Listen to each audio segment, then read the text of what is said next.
അപ്പോൾ നമുക്ക് ഇന്നൊരു ലഗോൺ ചിക്കൻ കറി എങ്ങനെ തയ്യാറാക്കുന്നതെന്ന് നോക്കാം. അതിനായിട്ട് നമ്മൾ 1 കിലോ ചിക്കൻ എടുത്തിട്ടുണ്ട്. ചിക്കൻ കഴുകി വൃത്തിയാക്കിയ ശേഷം നമ്മൾ കുക്കറിലോട്ട് ഇട്ട് കൊടുക്കുകയാണ്. നമ്മൾ പാർട്സും കാര്യങ്ങളൊന്നും ഇപ്പോൾ ചേർത്ത് കൊടുക്കുന്നില്ല കേട്ടോ. ഇപ്പോൾ ഇറച്ചി മാത്രം ഇട്ട് കൊടുക്കാം. അതിലേക്ക് നമുക്ക് 1 ടേബിൾ സ്പൂൺ മഞ്ഞൾപ്പൊടി കൂടി ചേർത്ത് കൊടുക്കാം. പിന്നെ അതുപോലെ തന്നെ നമുക്ക് ചിക്കൻ വേവാൻ ആവശ്യത്തിനുള്ള വെള്ളം ഒഴിച്ചു കൊടുക്കാം. ഞാനൊരു വലിയ ഗ്ലാസ്സിന് 2 ഗ്ലാസ് വെള്ളമാണ് ഇവിടെ എടുത്തിട്ടുള്ളത്. നിങ്ങളുടെ കയ്യിൽ ചെറിയ ഗ്ലാസ് ആണെങ്കിൽ ഒരു 3-4 ഗ്ലാസ് വെള്ളം ഒഴിച്ചു കൊടുക്കണം. അപ്പോൾ നമ്മൾ വെള്ളം ഒഴിച്ച് കഴിഞ്ഞതിന് ശേഷം നമുക്ക് കുറച്ച് ചെറുനാരങ്ങയുടെ നീര് കൂടി ചേർത്ത് കൊടുക്കാം. ഇത് ചെറുനാരങ്ങയുടെ നീര് ഒഴിച്ച് കൊടുത്തിട്ടുണ്ടെങ്കിൽ പെട്ടെന്ന് നമുക്ക് വെന്തും കിട്ടും. അതുപോലെ തന്നെ ചിക്കൻ അത്യാവശ്യം സോഫ്റ്റ് ഉണ്ടാവും കേട്ടോ.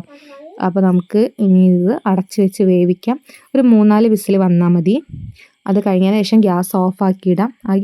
ആവിയിൽ തന്നെ കിടന്നിട്ട് ബാക്കി ചിക്കൻ വെന്ത് കിട്ടിക്കോളും. അപ്പോഴത്തേക്ക് നമുക്ക് അതിലേക്ക് ആവശ്യമായ മസാലക്കറി തയ്യാറാക്കാം. അതിന് സവാള, തക്കാളി, ഉരുളൻകിഴങ്ങ്, ഇഞ്ചി വെളുത്തുള്ളി പേസ്റ്റ്, പച്ചമുളക് എന്നിവയാണ് എടുത്തിട്ടുള്ളത്. ഇനി നമുക്ക് പാൻ ചട്ടി അടുപ്പത്ത് വെച്ചിട്ടുണ്ട്. ചൂടായി വരുമ്പോൾ നമുക്ക് വെളിച്ചെണ്ണ ഒഴിച്ചു കൊടുക്കാം.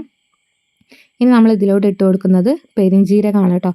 നമ്മുടെ ഇവിടെ കടുകൊന്നും അങ്ങനെ ചിക്കൻ കറിയിൽ ഉപയോഗിക്കില്ല. നമ്മൾ പെരിഞ്ജീരകമാണ് ഉപയോഗിക്കാറ്.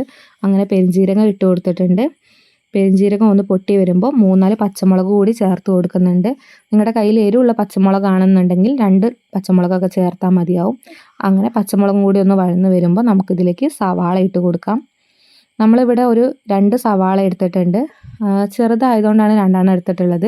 നിങ്ങളുടെ കയ്യിൽ അത്യാവശ്യം വലുതാണെന്നുണ്ടെങ്കിൽ 1-1.5 ഒക്കെ എടുത്താൽ മതിയാവും. ചിക്കൻ കറിയിൽ അധികം പച്ചക്കറി ചേർത്തിട്ടുണ്ടെങ്കിൽ നമ്മുടെ ചിക്കൻ കറിയുടെ ടേസ്റ്റേ മാറിപ്പോവും. അതിൽ മധുരമാണ് ഉണ്ടാവുക. അപ്പോൾ നമ്മളതെല്ലാം ശ്രദ്ധിക്കുക. നമ്മൾ ഇതിലേക്ക് സവാളയിലേക്ക് ഒരു തണ്ട് വേപ്പിൻ്റെ ഇല കൂടി ചേർത്ത് കൊടുത്തതിന് ശേഷം നമുക്ക് ഒരു നുള്ളു ഉപ്പ് കൂടി ചേർത്ത് കൊടുക്കണം. അപ്പോൾ പെട്ടെന്ന് സവാള വഴന്ന് കിട്ടും. അപ്പോഴത്തേന് നമുക്ക് നമ്മുടെ ചിക്കൻ വേവിക്കാൻ വെച്ചത് എന്തായെന്ന് തുറന്ന് നോക്കാം. അപ്പോൾ ഇതേ സവാള ഒക്കെ നന്നായി വഴന്ന് വന്നിട്ടുണ്ട്.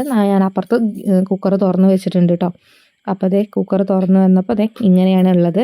ഇനി നമുക്കിതിലോട്ട് പാർട്സ് ഇട്ട് കൊടുക്കാം. പാർട്സ് കൂടി ഇട്ട് കഴിഞ്ഞതിന് ശേഷം നമുക്ക് ഗ്യാസ് ഓൺ ചെയ്തിട്ട് ഒന്നുകൂടെ കത്തിച്ചെടുക്കാം. ഇത് നന്നായിട്ട് മൂടി വെക്കേണ്ട കേട്ടോ. ജസ്റ്റ് ഒന്ന് അവിടെ ഇരുന്ന് തിളച്ചാൽ മതി. അവിടെ ഇരുന്ന് തിളക്കട്ടെ. നമുക്ക് ഉള്ളിയും തക്കാളിയും വഴറ്റിയത് നമുക്ക് ആ മസാലയിലോട്ട് ഇട്ട് ഒരു 3-4 വിസിൽ കൂടി അടുപ്പിക്കാനുള്ളതാണ്. അപ്പോൾ അതവിടെ കിടന്ന് വേവട്ടെ. അപ്പോൾ ഇത് നമുക്ക് നമ്മുടെ സവാള വഴന്നതിലേക്ക് നമ്മുടെ പൊടികളൊക്കെ ഇട്ട് കൊടുക്കാം.